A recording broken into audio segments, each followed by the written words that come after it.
Welcome back. Today we're going to be discussing a little bit about Coincraft, Ricahrd Lobel, a London coin dealer, and we're going to be looking at some of a set of his coins that he made and perhaps discuss a little bit about it. But before we get to that, I just want to show you some of the reference material that I commonly use to try and find some of the commemorative coins, medals, and it's not extensive. There were some, one book I'm actually missing is the VIII Collection, which was auctioned by Spink. I don't have that. I'm still looking for one, so if you've got a spare one, please send it to me. Without further ado, let me move on to the reference books. First reference book to discuss is British Historical Medals. NGC and PCGS use this to provide their reference on their slabbing of their coins. Has some illustrations, there's no fantasy pieces inside here. It's pretty scarce of any portraits or obverse or reverse, but has a wealth of information. Next book up is British Commemorative Medals, largely focused on commemorative medals, no fantasy pieces in here. However, there is some great write-ups and every section has quite a few illustrations. Next reference up is Unusual World Coins.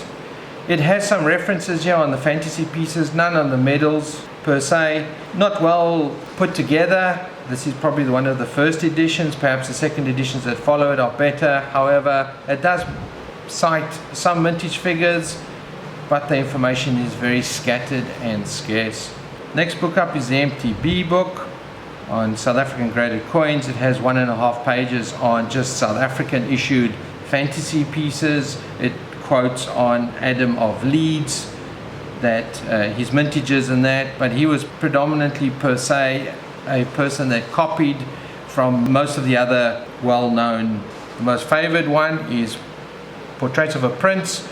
NGC and PCGS use this book as a reference.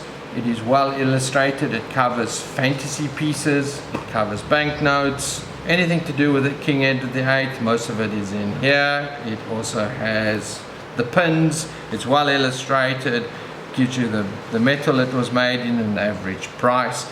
This is probably your best bet for a reference book on King Edward VIII.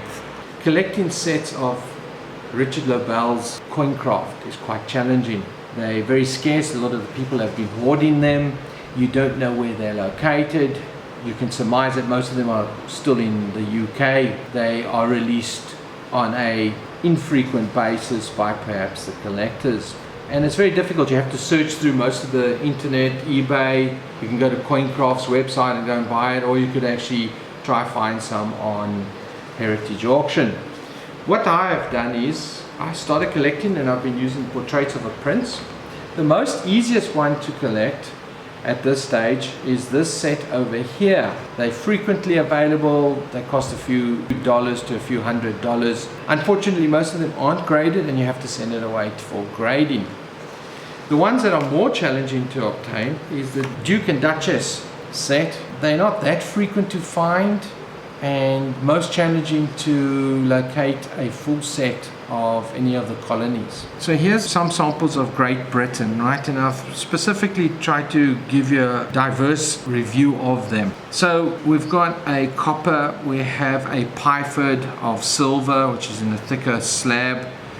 We have copper nickels, we have gold sovereign, and a silver coinage that's in the size of a sovereign. I had the pleasure of Ricahrd Lobel coming to visit me at one of my premises in Port Elizabeth, South Africa, and during his visit he dropped off some really scarce coinage.